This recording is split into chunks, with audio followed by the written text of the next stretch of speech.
şu canıma ciğerim yandı. Gidişinle güneş söndü, günüm karardı. Doyamadan çekip gitti, hatıran kaldı. Sen gidince yer gök deniz dağlar ağladı. Doyamadan çekip gittim, hatıran kaldı. Sen gidince yer gök deniz dağlar ağladı. Canın olayım gülüm, kahrın alayım. Seni son kez görüp sonra yalan olayım.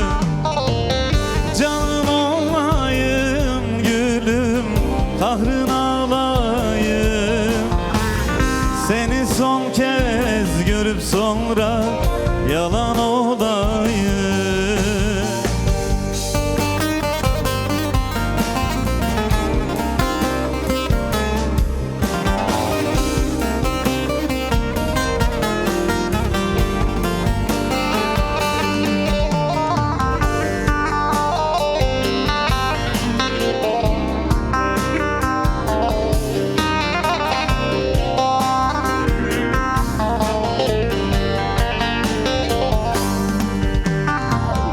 Sensiz geçen şu ömrümü söyle neyleyim.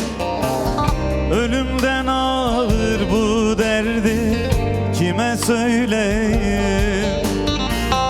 Uzaktan da olsa bir gün sesin duyayım. Olan oldu, geçen gitti, gel de sarayım. Uzaktan da olsa bir gün sesin duyayım. Olan oldu, geçen gitti, gel de sarayım. Canın olayım gülüm, kahrın alayım. Seni son kez görüp sonra yalan olayım. Canın olayım gülüm, kahrın alayım. Seni son kez görüp sonra yalan olayım. Beraber söyler miyiz? Hadi. Canın olayım gülüm, kahrın alayım. Seni son kez görüp sonra yalan olay. Açılıyoruz yavaş yavaş. Haydi. Canın olayım gülüm, kahrın alayım. Seni son kez görüp sonra